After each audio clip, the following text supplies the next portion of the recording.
آئیں تلاوت خداوندی کریں۔ انجیل مقدس میں سے دوسرا کرنتھیوں کا خط نکالیے اور دوسرے خط میں 8واں باب، انجیل مقدس میں دوسرا کرنتھیوں 8واں باب، اور ہم نے کل 9ویں آیت تک دیکھا تھا۔ آج ہم خداوند کے کلام میں سے 10ویں آیت پڑھتے ہیں اور 10ویں سے کوشش کرتے ہیں 15ویں آیت تک تلاوت کر لیتے ہیں، جہاں تک خداوند ہمیں توفیق دے گا، فضل دے گا، سمجھ دے گا، وہاں تک ہم اس کو دیکھ لیں گے۔ ہمارا ٹارگٹ ہوتا ہے کہ 5 آیات تک دیکھ لیا جائے۔ تو آئیں دوسرا کرنتھیوں اس کا 8واں باب اور اس کی 10ویں آیت سے تلاوت خداوندی کرتے ہیں۔ لکھا ہے، کیونکہ 10ویں آیت، جی ٹھیک ہے، دے دیجیے مجھے۔ اور میں اس امر میں اپنی رائے دیتا ہوں کیونکہ یہ تمہارے لیے مفید ہے، اس لیے کہ تم پچھلے سال سے نہ صرف اس کام میں بلکہ اس کے ارادے میں بھی اول تھے۔ بس اب اس کام کو پورا بھی کرو، تاکہ جیسے تم ارادہ کرنے میں مجتہد تھے ویسے ہی مقدور کے موافق تکمیل بھی کرو۔ کیونکہ اگر نیت ہو تو خیرات اس کے موافق مقبول ہوگی۔ جو آدمی کے پاس ہے نہ اس کے موافق جو اس کے پاس نہیں ہے۔ یہ نہیں کہ اوروں کو آرام ملے اور تم کو تکلیف ہو، بلکہ برابری کے طور پر کمی پوری ہو، تاکہ ان ذرا یہ دیکھے لائٹ کو، اور اس طرح برابری ہو جائے۔ چنانچہ لکھا ہے کہ جس نے بہت جمع کیا جی اس کا کچھ زیادہ نہ نکلا، اور جس نے تھوڑا جمع کیا اس کا کچھ کم نہ نکلا۔ خدا کا شکر ہے جو تیتس کے دل میں تمہارے واسطے ویسی ہی سرگرمی پیدا کرتا ہے، کیونکہ اس نے ہماری نصیحت کو مان لیا، بلکہ بڑا سرگرم ہو کر اپنی خوشی سے تمہاری طرف روانہ ہوا۔ اور ہم نے اس کے ساتھ اس بھائی کو بھیجا جس کی تعریف خوشخبری کے سبب سے تمام کلیسیاؤں میں ہوتی ہے۔ میں نے 18ویں آیت تک پڑھ دیا۔ سو آئیں خدا کے کلام کے لیے خدا کی شکر گزاری کرتے ہیں۔ آئیں ہم خدا کے کلام کو دیکھیں۔ آپ جتنے آن لائن ہیں میں اب تو نہیں دیکھ سکتا، لیکن جب ہم دعا کے لیے جائیں گے تو میں اس وقت ضرور نام با نام آپ کے لیے برکت بھی چاہوں گا، اور آپ کو بائی نیم جو ہے وہ گڈ مارننگ بھی کہہ سکوں گا۔ لیکن اب آپ جتنے بھی آن لائن ہیں میں آپ سب کو گڈ مارننگ کہتا ہوں۔ آئیں ذرا 10ویں آیت سے دیکھیں۔ تو میں نے آپ سے بتایا تھا کہ 8واں باب اور 9واں باب اصل میں ہمیں دینے کے بارے میں سکھاتا ہے۔ تو اب ہم 8ویں باب میں ہیں، تو ہم دیکھیں گے کہ خدا کا کلام ہمیں 8ویں باب میں کیا بتاتا ہے۔ سو آئیں دیکھیے ذرا۔ اب ہم 15ویں آیت کو 10ویں آیت کو ہم دیکھ رہے ہیں، تو آئیں ذرا 10ویں آیت کو پھر سے ایک دفعہ پڑھ دیجئے۔ 10ویں آیت لکھا ہے، 10ویں آیت۔ اچھا 10ویں اور 11ویں آیت کو ذرا ہم سیکھ لیتے ہیں۔ یہ چندہ جمع کرنے کے کام کو پورا کرنے کا نیک مشورہ جو ہے وہ 10ویں اور 11ویں آیت میں پولس رسول دیتا ہے۔ تو اب پولس انڈرلائن کریں، ارادے کو انڈرلائن کریں اور پچھلے سال کو دائرہ لگائیں، اور 10ویں آیت میں تو ذرا آپ دیکھتے ہیں۔ اب پولس پھر کرنتھیوں سے مخاطب ہوتا ہے، کرنتھیوں کی کلیسیا سے مخاطب ہوتا ہے کہ انہوں نے مقدونیوں کے فیصلہ کرنے سے پہلے ارادہ ظاہر کیا تھا کہ غریب مقدسین کے لیے چندہ جمع کریں گے۔ اب دیکھیں، پہلے انہوں نے ارادہ کیا تھا اور مقدونیہ والوں نے بعد میں کیا، اور انہوں نے خداوند کے فضل سے اپنی سخت مصیبت میں کی آزمائش میں اور خوشی سے اور اپنی غریبی میں اور جو ہے مقدور سے زیادہ انہوں نے کر دیا۔ حالانکہ ارادہ پہلے کرنتھس نے کیا تھا، لیکن مقدونیہ نے پہلے کر دیا۔ حالانکہ وہ انہوں نے جس حالات میں کیا اس کو بھی دیکھے۔ تو پولس ان کو جو ہے وہ مشورہ دیتا ہے کہ پہلے ارادہ ظاہر کیا تھا کہ غریب مقدسین کے لیے چندہ جمع کریں گے، یہ بات وہ کہہ رہا تھا۔ اس لیے کلیسیا میں جب ہم بیواؤں کی بات کرتے ہیں، غریب فیملیز کی بات کرتے ہیں، تو پہلا حق ہمارا یہی ہوتا ہے کہ ہم اپنے چرچ میں جو لوگ مستحد ہیں ان کو دیں۔ اور اس کے بعد یہاں پر ہم دیکھتے ہیں کہ جیسے پاکستان میں جو ہے وہ چڑا والا کا واقعہ ہوا، تو ہمارے چرچ نے اپنی توفیق کے مطابق ارادہ بھی کیا اور دیا بھی، اور ان کو ملا بھی، اس کے لیے بھی خدا کی شکر گزاری کرتے ہیں۔ تو اسی طریقے کا یہاں پر سکھانا ملتا ہے۔ تو اور مقدونیہ سے پہلے یہ کام شروع بھی کر دیا تھا کرنتھس کی کلیسیا نے۔ سو قول و فعل میں مطابقت بھی ہوگی، جبکہ لکھا ہے پچھلے سال، انڈر لائن کریں، پچھلے سال شروع کیے ہوئے کام کو پورا کریں گے۔ سو اس میں انہی کا فائدہ ہے، کیونکہ ان کا اخلاص اور ثابت قدمی ثابت ہو جائے گی۔ دیکھیں اگر کئی دفعہ ہمیں کئی مہینے جمع کرنا پڑتا ہے تاکہ ہم کسی کی مدد کر سکیں، تو 11ویں آیت میں دیکھیں، انڈر لائن کریں، ارادہ کرنے میں مستحد تھے تو مقدور کے موافق۔ دو چیزوں کو انڈر لائن کریں 11ویں آیت میں، ارادہ کرنے میں مستحد تھے یعنی تیار تھے، اور مقدور کے موافق، تو مطلب جو کچھ آپ کے پاس ہے اس کے موافق، جو ہے نا اس کے مطابق، اپنی حیثیت کے مطابق۔ کئی دفعہ جو ہے وہ لوگ اپنی حیثیت کے مطابق نہیں دیتے، وہ بہت نیچے ڈاؤن جا کر دیتے ہیں، تو خدا ایسی چیزوں کو جانتا بھی اور نوٹس بھی کرتا ہے۔ لیکن ایک بات اور سنیے، مقدونیہ کی کلیسیا نے اپنے مقدور سے بہت زیادہ دیا، کیونکہ پولوس اس بات کی پچھلے 2 میسیج اگر آپ دیکھیں گے میرے، تو اس میں آپ چیک کر لیں گے کہ انہوں نے کس قدر جو ہے وہ اس سے زیادہ دیا، خوشی سے بھی دیا، فضل سے بھی دیا، اور سخت غریبی میں اور آزمائش میں دیا۔ تو اس کے لیے خدا کی شکر گزاری کرتے ہیں۔ آئیں یہاں پر مقدور کے موافق کیا کرتا ہے، یہ 2 آیتوں کو ذرا سیکھ لیں۔ 11ویں آیت میں اس نیک کام میں تاخیر کی وجہ کچھ بھی ہو سکتی ہے، پولوس کہتا ہے کہ اس کا خیال نہ کریں بلکہ تکمیل کریں۔ دیکھیں کئی دفعہ دیر ہو جاتی ہے تو پھر ہم چھوڑ دیتے، لیکن پولوس یہاں پر تکمیل کی بات کرتا ہے۔ انڈر لائن کریں، لفظ تکمیل ہے 11ویں آیت میں، تو کیا کریں، اس کو تکمیل کریں۔ اس لیے کہ وہ ارادہ کرنے میں مستحد تھے، تو پولوس نصیحت کرتا ہے کہ اس کام کو اپنے موجودہ مقدور کے موافق کیا کریں، پورا کریں، اور یہ نہ سوچیں کہ مستقبل میں ہمارے پاس جو ہے وہ زیادہ دولت ہوگی تو ہم زیادہ چندہ دیں گے۔ کئی دفعہ لوگ کلیسیا میں دے ہی نہیں سکتے، کیونکہ وہ ساری زندگی یہ سوچتے رہتے ہیں کہ جی میرے پاس جب فالتو پیسہ ہوگا یا جب میرے پاس بہت ہوگا تب میں خداوند کے حضور دوں گا۔ میں آپ کو بتاؤں، میں نے اپنی زندگی میں خداوند کے فضل سے، اس کے رحم سے، میں نے اپنے بدترین حالات میں خداوند کے دینا، خداوند کے کام کو کرنا سیکھا ہے۔ اس لیے مجھے کوئی فرق نہیں پڑتا میرے حالات اچھے یا برے، لیکن مجھے یہ پتا ہے کہ میں اپنے اچھے یا برے حالات میں خداوند کے کام کو کرنے کے لیے اور اس کی بادشاہی میں لگانے کے لیے تیار ہوں۔ آئیں ذرا دیکھیے 12ویں آیت سے 15ویں آیت تک، 12ویں آیت سے 15ویں آیت تک فراغ دلی سے دینے کے 3 عمدہ اصولوں کو ہم دیکھتے ہیں۔ فراغ دلی سے دینے کے لیے 3 عمدہ اصولوں کو ہم دیکھتے ہیں۔ تو آئیں ذرا 13ویں آیت پڑھ دیجیے، آپ پڑھ سکتے ہیں، ذرا دیکھیں، نہیں؟ اچھا چلے رکھیں۔ تو پولوس کا مقصد کرنتھیوں پر مالی بوجھ ڈالنا نہیں تھا۔ اگر اس کو آپ انڈر لائن کریں، 13ویں آیت میں آرام ملے، پھر تکلیف ہو اور برابری، 3 چیزوں کو دیکھیے، تکلیف، آرام ملے کسی کو اور دوسرے کو تکلیف ہو، اور پھر برابری، ان 3 چیزوں کو ذرا سیکھ لیجئے۔ 2 کرنتھیوں 8واں باب 13ویں آیت میں اور 14ویں آیت میں، ٹھیک ہے؟ 13ویں آیت میں 2 چیزوں کو پر زور دیا گیا، اس کو انڈر لائن کر لیجئے، آرام ملے یا دوسرے کو تکلیف ہو۔ تو اس کو ذرا سیکھ لیجئے۔ یسوع مسیح نے بھی ہمیں یہی سکھایا تھا کہ اگر تیرے پاس 2 کرتے ہوں تو ایک کسی کو دے دے۔ تو کہنے کا مقصد یہ ہے کہ اس میں آپ کو تکلیف نہ ہو۔ اگر آپ کے پاس ایک ہی کرتا ہے اور وہ آپ کسی دوسرے کو دے دیں گے تو ہوگا کیا کہ وہ آرام میں آ جائے گا، آپ تکلیف میں آ جائیں گے، یا وہ ڈھانپا جائے گا، آپ ننگے ہو جائیں گے۔ تو خداوند ایسا نہیں چاہتا۔ تو بات تو پھر وہی ہے، پہلے وہ ننگا تھا، پھر آپ ننگے ہو جائیں گے۔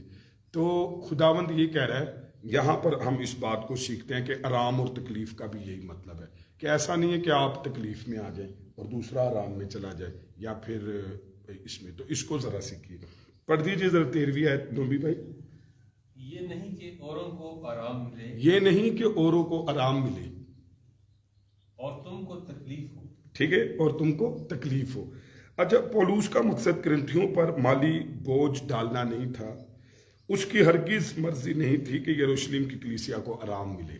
نو، جبکہ کرنتھس کی کلیسیا کو تکلیف ہو یا ان کی مالی حالت بری ہو جائے. تو ایسا پولوس کے اندر کوئی ایسی بات نہیں تھی اور نہ ایسا ہی ہمیں بائبل سکھاتی ہے.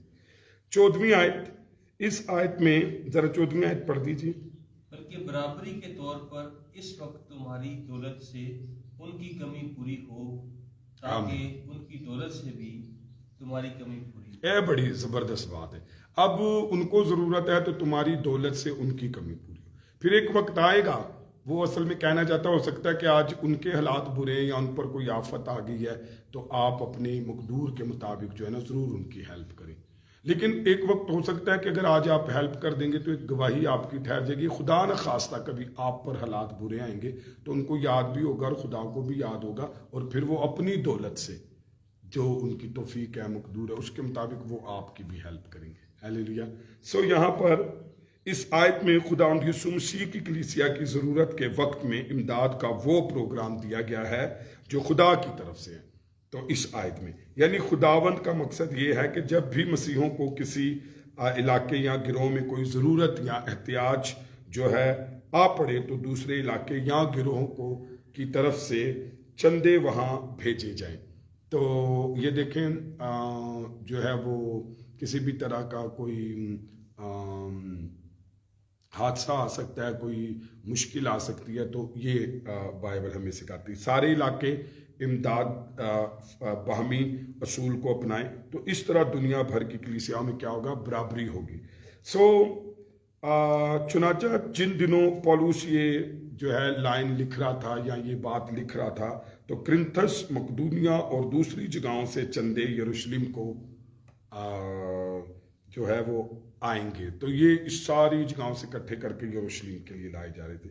اور ممکن ہے کہ مستقبل میں یروشلم کے مقدسین کے حالات اچھے ہو جائیں اور کرنتھس میں کمی آ جائیں. انڈر لائن کریں، کیا آ جائیں؟ کمی آ جائے. تو ایسی صورت میں چندوں کا رخ کرنتھس کی طرف ہو جائے گا. تو اس وقت ضرورت یروشلم تھی تو مستقبل میں کسی وقت ایسی ضرورت کرنتھس کو ہو سکتی ہے. تو پھر وہ دوسرے ان کی بھی مدد کریں گے. تو یہی بات جو میں آپ سے کہہ رہا تھا کہ پھر اس طریقے سے دوسرے کی مدد ہو سکتی ہے. آئیں ذرا 15ویں آیت دیکھیے، پڑھ دیجئے. چنانچہ لکھا ہے کہ جس نے بہت جمع کیا اس کا کچھ زیادہ نہ نکلا، اور جس نے تھوڑا جمع کیا اس کا کچھ کم نہ نکلا. آمین. تو یہاں پر ہم دیکھتے ہیں برابری کے اس اصول پر زور دینے کے لیے پولوس خروج کی کتاب اس کے 16ویں باب کی 18ویں آیت کو اصل میں کوڈ کرتا ہے کہ جب بنی اسرائیل میں من جمع کرنے جاتے تھے تو بعض دوسروں سے زیادہ جمع کر لیتے تھے. تو جب من جو ہے تقسیم کیا جاتا تھا تو ہر ایک کو برابر یعنی ایک عمر ملتا تھا.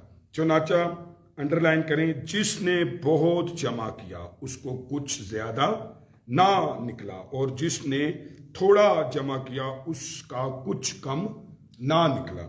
اچھا، اگر کوئی من کو ذخیرہ کرتا تھا تو اس میں کیا پڑتے تھے؟ کیڑے پڑتے تھے یا کیڑے پڑ جاتے تھے اگر زیادہ من اکٹھا کرتا تھا. سو یہ برابری کیسے ہوتی تھی؟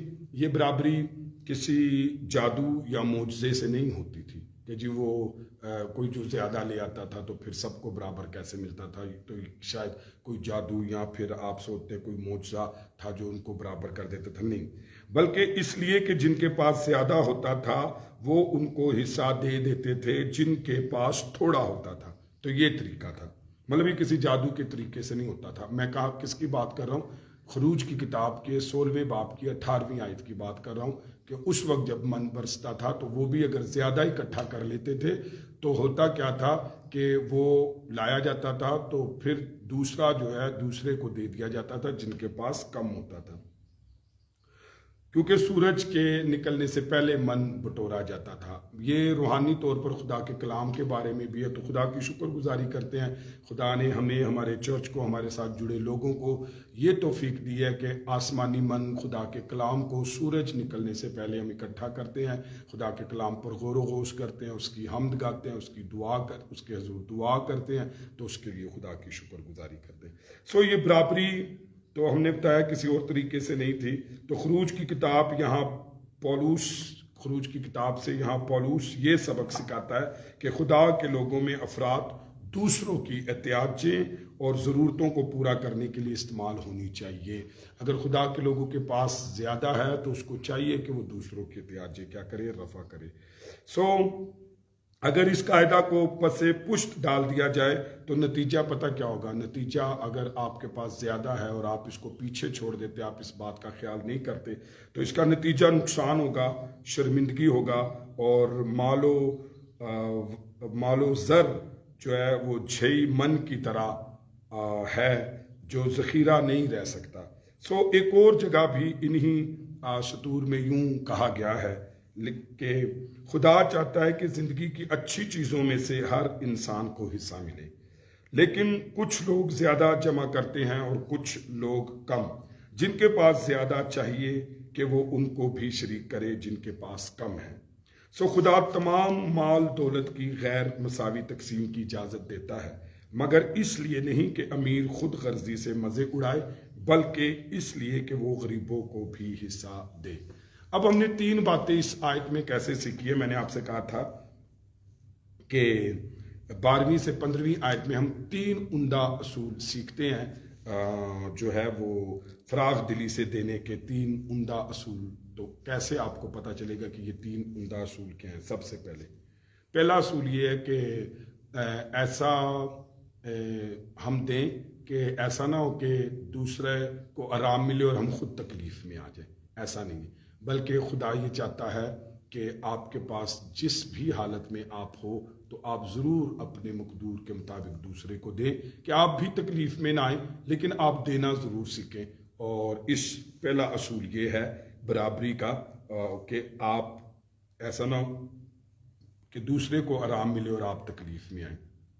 بائبل کہتی ہے آپ کے پاس 2 کرتے ہیں تو آپ دے سکتے ہیں. آپ جس بھی کنڈیشن میں ہیں آپ اپنی توفیق کے مطابق نکال سکتے ہیں تاکہ آپ کو تکلیف نہ ہو. پہلا اصول یہ. دوسرا اصول جو ہے وہ ہم دیکھتے ہیں کہ برابری کا ہے. دیکھیں، آج آپ کسی کی مدد کریں گے اپنی دولت سے، اپنی توفیق کے مطابق، تو خدا نہ خواستہ کبھی آپ کے حالات برے ہوں گے تو یقیناً خدا بھی آپ کی مدد کرے گا اور وہ لوگ بھی آپ کی طرف مدد کریں گے. جیسے کہ اب مقدونیہ اور کرنتھس کے لوگ اکٹھا کر یروشلم کو بھیج رہے تھے، لیکن اگر کرنتھس پر برے حالات آ جاتے ہیں تو پھر یقیناً باقی لوگ بھی ان کی کیا کریں گے؟ مدد کریں گے. تو دوسرے بھی ان کی مدد کریں گے. تو دوسرا اصول یہ ہے کہ آپ آج کسی کی مدد کریں گے تو کل کبھی آپ کی زندگی میں مدد کی ضرورت ہوگی تو خدا بھی آپ کی مدد کرے گا اور لوگ بھی. دوسرا اصول. تیسرا ہم نے یہ دیکھا کہ جس نے بہت جمع کیا اس کا کچھ زیادہ نہ نکلا، جس نے تھوڑا جمع کیا اس کا کچھ کم نہ نکلا. کہنے کا مقصد ہے اگر خدا نے آپ کو زیادہ دیا ہے تو آپ کو چاہیے کہ کلیسیا میں ان بہن بھائیوں کی مدد کی جائے جو مالی طور پر کمزور ہیں اور خاندان میں جو مالی طور پر کمزور ہیں. اگر خدا نے آپ کے کلیسیا میں یہ سارے کام پورے کر دیے ہیں، خاندان میں، گھر میں، تو پھر چاہیے کہ دوسرے لوگوں پر ہم نگاہ کریں.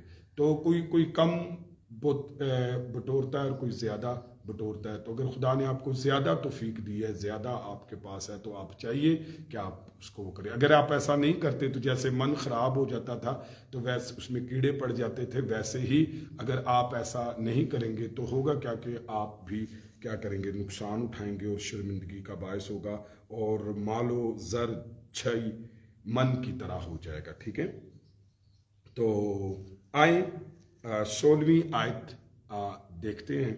16ویں سے 26ویں آیت تک جو ہے وہ چندہ اور خیرات کا انتظام کرنے کے لیے 3 نیک نام بھائی جو ہیں وہ ہم دیکھتے ہیں. 3 نیک نام بھائی چندہ اور خیرات کا انتظام کرنے کے لیے. ذرا 16ویں آیت پڑھ دیجیے. خدا کا شکر ہے